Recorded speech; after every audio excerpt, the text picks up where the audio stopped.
Hey there, I'm Emma from English. I've got a fun lesson for you today. 30 beautifully descriptive idioms that we use to refer to people. These idioms act as nouns in English sentences, and they are brilliant, entertaining ways to refer to people when you speak or when you write. There are 30 English idioms in this lesson, so what I recommend is not to try and learn all of them at once, but as you're watching, take note of some of the ones that you can use to describe people or to refer to people in your life, like friends, family members, neighbours, colleagues. When I'm talking and I'm introducing each idiom, if someone pops into your head and you think, that's so-and-so, this is a really good idiom for you to learn because you can start associating the idiom and the meaning with someone who's present in your life, and that makes it easy to remember. I've got some homework for you too. When you finish watching this lesson, write a short paragraph about these people in your life, add it down into the comments below so that I can read about all of these characters, but also share a little bit of feedback or maybe make some corrections if you need it.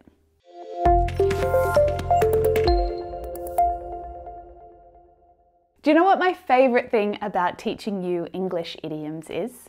I always get to learn so many interesting idioms from you down in the comments. Idioms from your own native language, idioms that express similar ideas to the ones that I'm sharing, but maybe they're slightly different. And I love that about idioms. So don't hold back. If you have one that you want to share, write it down in the comments below. Share it in your native language plus the translation so that we can all learn something new. The first one is a lone wolf. A lone wolf. And this is a person who likes working or likes doing things without other people. So they're quite independent and they're quite happy to be on their own. In fact, a lone wolf probably prefers to be on their own. As I mentioned in the introduction, all of these idioms are nouns. So in a sentence, they would replace a word like woman or guy or person. He or she is a lone wolf. John's a bit of a lone wolf actually. He prefers to spend his holidays up in the mountains, hiking alone. Next up, we have party animal. A party animal. Someone who enjoys parties and they go to as many as they can. They're always out and about. They love staying up late, dancing and having a good time. They're a party animal. They can't stop. Do you know any party animals? A dark horse. I really love this idiom because these people, they always surprise you, but in a really positive way. A dark horse is a person who keeps their ability, their skill, or their achievements a secret. So when you do finally discover it, it surprises you. You're like, wow, I had no idea. Like one of my students, really shy, hardly ever spoke for a long time, but then one day I found out she can speak 10 languages. I had no idea. She'd never mentioned it before. A team player. A team player is someone who works really well with other people as part of a group. It's a pretty common idiom, you might have heard it before, and it often comes up in professional contexts, like at an interview, when you might get asked if you're a team player. Psst, if they ask this, the right answer is yes, I'm a team player. A culture vulture. Say that with me, culture vulture. This idiom is a little outdated, but still it appears really frequently in media and literature, so it's definitely one to be aware of. What's a culture vulture? It's someone who really loves culture in all forms. They can't get enough of art and theatre and literature and music, all of those things. An early bird? I think this is probably one of the very first idioms that you ever learned, right? An early bird is someone who is early, usually someone who gets up early in the morning, they're awake as the sun comes up, but it can also be used to refer to people who are first to do something. You know, it doesn't have to be that they wake up early, though it's often the case. Being an early bird is definitely a good thing, and the idiom is inspired by an old English proverb that says, "The early bird gets the worm." Those who are first get the reward, right? So now, do you know the opposite of an early bird? Well, it's a night owl, of course, and night owls are people who feel like they function better during the night. They prefer to be awake at night, not in the morning. So what about you? Are you a night owl or an early bird? A go-getter. Say it with me. A go-getter. A go-getter is someone who is ambitious, they pursue their goals, they know what they want, and they go after it. They're a go-getter. So it's a really positive idiom. Do you think of yourself as a bit of a go-getter? Or, if not, maybe you can think of someone else in your life who is a go-getter. Someone who knows exactly what they want. They go after it. A good egg. A good egg is just a good person. You didn't need to spend your weekend helping me to move into my new house. You're a good egg. But equally, someone can be a bad egg. A bad egg. And that's a bad person. Don't be a bad egg. Ooh. A jack of all trades. A jack of all trades. There's some really great linking there for you to practice. Jack of all. Jack of all. A jack of all trades is someone who is really good at doing several different jobs instead of only being specialized in one thing. From designing through to construction, Frank can do it all. He's a jack of all trades. When used in this context, it's a positive thing. Frank can help you with anything. He can do it all. But be careful here, because this expression is not always positive. Usually, a jack of all trades is a good thing, but they are not excellent at any one of them. So another common expression that we use is jack of all trades, master of none. This person can do lots of things, but they can't do them all well. They're not an expert, they're not a specialist. The easiest way to think about this is someone who comes to your house to fix something. If you have a problem with the tiles in your bathroom, there is the type of person who can come and fix that and do a perfect job of it because they are trained only in that. And then there's the guy who does doors and roofs and builds houses and fixes things and puts hooks on the wall. He does everything. He's never going to do a job as good as the expert. This is a lovely one. A man of his word, or a woman of her word. This is a reliable, trustworthy person, someone who always does whatever it is they promise that they will do.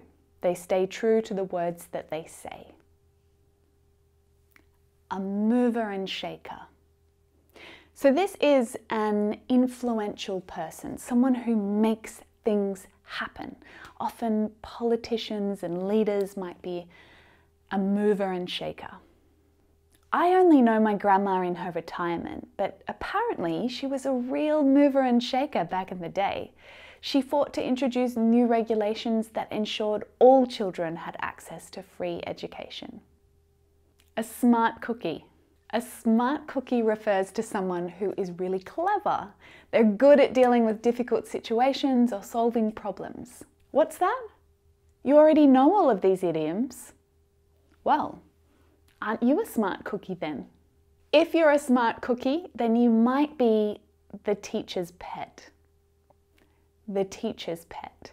I'm sure that you can think of, if you think back to your classes at school, your teacher's favourite student in the class. This is the teacher's pet. Usually they're the best or they're the most helpful student in the class. The best, the most helpful. This idiom is always used with the definite article the. The teacher doesn't have multiple pets.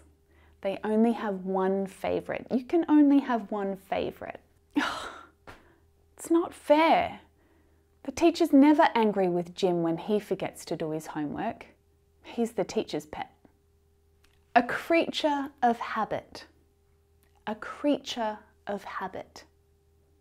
You can use this idiom to talk about yourself or other people, especially if your routine is always the same and you really like it that way. Then you're a creature of habit. You always choose the same thing on the menu every time you go to the restaurant. Or you always go to the same fish and chip shop down the road. Even though everyone says the new one is better, you still just keep going to that one because it's what you know and you like it. A smooth talker. A smooth talker. This person is really good at persuading other people to do what they want or to get themselves out of trouble. They can even convince people of things that are not true or convince you to do something that you never intended to do. The salesman was a real smooth talker. A busybody. Busybody. Oh, I'm sure you know someone who's a busybody. Someone who is overly interested in the lives of other people or what are they doing? What's happening there? Laura is always peering out her window to see what her neighbours are up to. She's such a busybody. A cheapskate or a tightarse. If someone is stingy with their money, or maybe they're quite obsessive about avoiding to spend money, then you could call them a cheapskate or a tightarse. But don't say it to their face. This is not a compliment. You don't want anyone to hear you talking about them in that way. George is such a tightarse. He never offers to pay, but he's happy for me to pay the bill. A fuddy-duddy. Try it. Say it with me. Fuddy-duddy. A fuddy-duddy. This is someone who is quite old-fashioned in their ways, or maybe in the way that they think. Their ideas are a bit old-fashioned. They're quite conservative and a little boring. So again, this is definitely not a compliment. You don't want to say, you're a fuddy-duddy. Oh, Mr. Smith, he's such an old fuddy-duddy. I can't stand any of his history classes. A goody-goody. A goody-goody. This is someone who always appears to be perfect, doing the right thing. They try very hard to please people in authority. So especially people like teachers or parents or any superior. So it's quite similar to the teacher's pet, but it's a bit more general. A goody-goody is not usually liked by everyone else because they're always sucking up to the teacher, the parents, you know, doing the right thing when the rest of us are doing the wrong thing. Like Jeremy, he's always handing in his homework early. He's such a goody-goody. A know-it-all. Say it with me. A know-it-all. This idiom is exactly as it sounds. Someone who knows everything, or more accurately, someone who thinks they know everything and they go around making sure that everyone knows that they're intelligent and they have all the answers. So it's usually used spitefully. It's not a compliment. Rob is constantly correcting his boss and his brother and his parents. He's such a know-it-all. A gold digger. This is also not a compliment. It's quite a nasty thing to say about someone, actually. It's someone who is in a relationship with someone else only because they're rich. So usually you're making an assumption about someone else's relationship when you use this idiom. It implies that they're not there for love or for anything meaningful. They're there for the other person's money. If you did come into a bit of money, then I'd say, you're a lucky duck. Do you know anyone who's won a big prize or had something great happen to them? You can always say, you're a lucky duck. Party poopers. I use this idiom all the time myself. Don't be a party pooper. A party pooper is someone who ruins all of the fun. Now, it could be at a party, but it could also be someone who doesn't want to participate in an activity that everyone else is doing. Or they're just being really negative and they're saying no to everything. Party poopers say no. I don't want to do it. I don't want to go there. I'm going home. They're party poopers. They ruin all the fun. Can you think of a time or someone that you know who's a party pooper? A penny pincher. Now this is not quite as negative as cheapskate and tightarse. They're the ones that I mentioned earlier and they're quite an insult. A penny pincher refers to someone who is very careful about the money that they spend. They're quite thrifty, cautious with their money. Martha never spends any more than she actually needs to. She's extremely careful with her money, so we can say she's a penny pincher. A backseat driver. Okay, this is another one I use all the time. Imagine that you're driving a car and someone is sitting in the back seat behind you telling you how to drive. Overtake that car. Don't go so fast. Oh, this isn't the best route. Going on the ring road would have been way quicker. That person sitting back there, they're a backseat driver. They're telling you what to do, even though you're perfectly capable of doing it yourself. And it can be used in the context of driving in the car. Don't be a backseat driver. But it can be used in other contexts too, when someone is watching over your shoulder or telling you how to do something that you already know how to do. All right, backseat driver, I've got this. Oh, a worrywart. Worrywarts are people who worry too much. They worry about unimportant things, things that don't really matter. So people who are anxious, nervous, uncertain people, they tend to be worrywarts. They worry about all the things that could go wrong when they don't need to. Stop being such a worrywart. We'll be fine. A smart aleck or a smart arse. So a smart aleck is someone who thinks they are highly intelligent and they try to demonstrate this to others all of the time. A smart arse is more common here in Australia, and I think that smart aleck is more common in the UK. Correct me if I'm wrong, let me know in the comments. But we use smart arse more commonly here in Australia, and smart arses often like to contradict or correct others, so they're not usually liked, or it's sort of a little bit annoying to have a smart ass around. After my presentation, Steve publicly questioned the accuracy of my research. That smart ass was just trying to look good in front of the boss. A straight shooter or a straight talker. That's someone who speaks the truth, even if it hurts a little. Brad is a really straight talker. He's not going to sugarcoat his feedback. He'll make sure that you know what worked well and what you need to improve. Phew, we did it! 30 beautifully descriptive idioms that you can use to talk about the people in your life. If you're ready for some pronunciation practice, that's where we're headed next. Come join me right here.